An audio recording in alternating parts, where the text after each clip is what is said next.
What is going on, guys, and welcome to a brand new video. And today we're going to be breaking down why Abaddon has a 55.14% win rate. This hero is still incredibly strong. He was nerfed in the recent patch, but it's only 10 seconds on borrowed time. That wasn't honestly one of his key strengths, so you can always still pick up this hero. That nerf is definitely not going to make a big difference. It's still a nerf, so it's still going to hurt you, but not as much. This hero is still incredibly strong, and I highly recommend playing this hero. You can still play carry Abaddon, you can play support Abaddon, you can also play offlane Abaddon. All these three positions are good. I just don't think 5 Abaddon is that great, but I do still think position 4 Abaddon and especially offlane Abba is still really strong. Carry is definitely very situational. If you have a really good matchup, you can get away with it. Abaddon's laning is pretty good unless you're facing very heavy harassment. That can become very difficult. You're a strength hero, so you typically have low armor, but you can always go for phase boots into dual wraith bands. If you guys have 2 wraith bands, you're going to have so much armor in the lane, and it's going to help you sustain super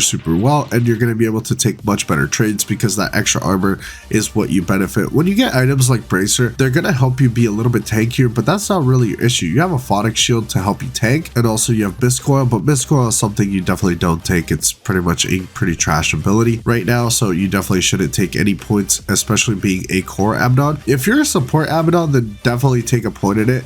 It's definitely going to be good. You can save your carry, you can heal them up, and you might be able to finish a kill here or there. But if you're a core Abaddon, you should definitely not get a point in this coil. You should max a phonic shield and max Curse of Avernus. Those are going to be your key strengths. Make sure you have a strong support in your lane as Abaddon, so you can be very aggressive in the lane. This hero can get kills. This hero can easily dive towers against very squishy heroes like Carry Prophet, Carry Luna. These types of heroes that don't like to get dove. PA as well definitely suffers against Abaddon. Easily gives you a ton of stick charges for you to be able to dive tower. So these matchups are typically very good. I'm going to be breaking down some of the matchups Abaddon is typically good up against and bad up against. He's good up against heroes like Faceless Void, Axe, Silencer, Spectre, Witch Doctor. Basically against the Faceless Void, you will not die in Chrono, so that is a really big benefit. It's kind of like a Wraith King. These are the 2 heroes that will never die in Chrono unless you have no ultimate, then you're really screwed. But as long as you have borrowed time, you will not die, and the Faceless Void will not be hitting you pretty much. It's just a waste of his time unless he wants to proc borrowed time and he's just stronger than you and is able to burst you, because you are typically a very tanky hero to burst through. A hero like Axe can also be a counter to Abaddon, but if you see the Axe, you're able to trigger your ultimate, so you're not going to be dying from a Culling Blade.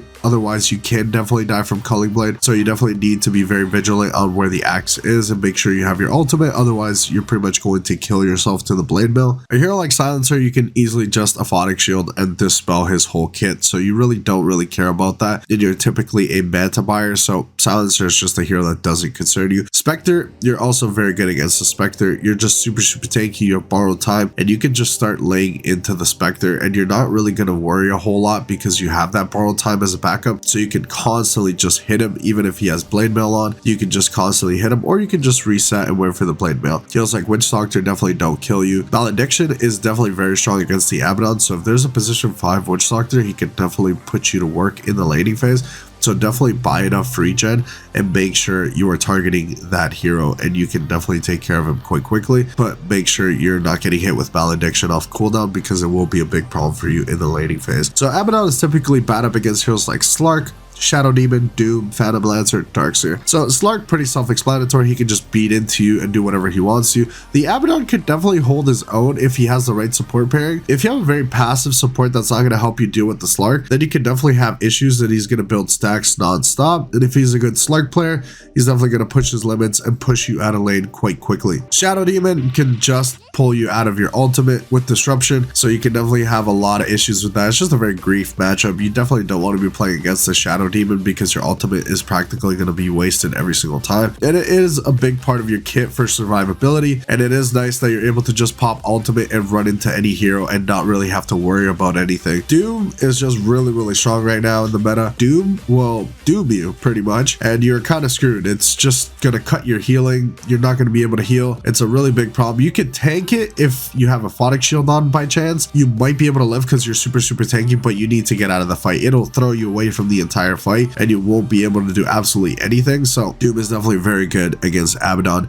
Phantom Lancer, very self-explanatory. He's an illusion hero. Abaddon has nothing in his toolkit to be able to deal with illusion heroes. Sure, I've seen some people building Maelstrom. I've seen people building Radiance on the Abaddon, and there's some stuff you can do, but it's just not a good matchup for you. In the late game, you're going to get rolled. You're going to get dumpstered. It's just not a matchup you're going to be good up against. The only good thing you can do is push tempo a lot faster than the Phantom Lancer could, but if you let him free farm and you're not able to end the game early enough, you will suffer in the late game and you will probably lose. And Darkseer could just make very strong illusions of yourself. Use those illusions to proc Curse of Avernus, which can potentially be a really big problem for your teammates, and he's just a very strong hero against Abaddon, so definitely keep these heroes in mind. The typical builds you should be playing with Abaddon are phase boots or treads, but mostly phase boots, especially against lineups that are very heavy in physical damage because you lack the armor.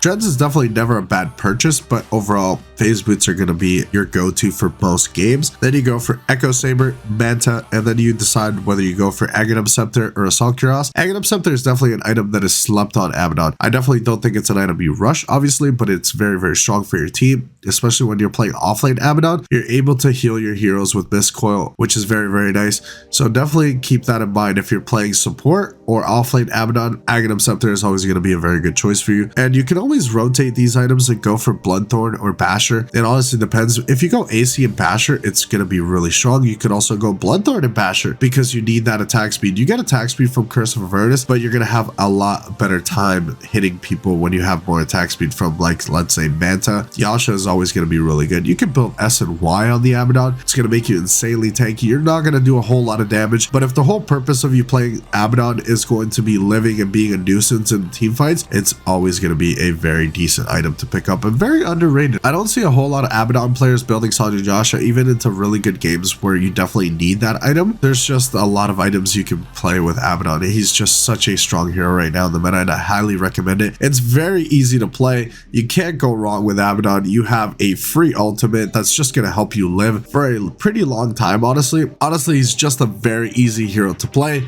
Very user friendly, so new players, you should definitely be picking up Abaddon. He's very rewarding, and if you overextend, you always have borrowed time. You have a Photic Shield to help you out, so you can get out of really sticky situations by being a very tanky hero. He's also very strong support, so definitely keep that in mind. As being a very tanky support that can heavily benefit from auras like Vlad's, you can buy these items. You can buy Vlad's Aghanim Scepter with Tranquil Boots and maybe eventually turn that into Boots of Bearings. You're going to be providing so much utility for your team on a very tanky support hero just because of borrowed time and a Photic Shield, and you're able to give that free purge to your allies, which is very, very important. You get to fire those Mist Coils, which could be the difference of winning a team fight or not. It could be the difference between your carry dying or your carry getting away with a free kill. And play this hero. He's absolutely super, super strong. He's one of the highest win rate heroes in Dota right now, so definitely take advantage that they didn't nerf him hard enough, so he's still going to be meta, I think. Even though items like Mage Slayer were nerfed, I don't think they were nerfed to the point where even Abaddon can't buy it. He also benefits heavily from Mage Slayer, and I definitely think you can still buy it if you're going to benefit from it. If you're going to be playing against heroes like Huskar or heroes like Viper,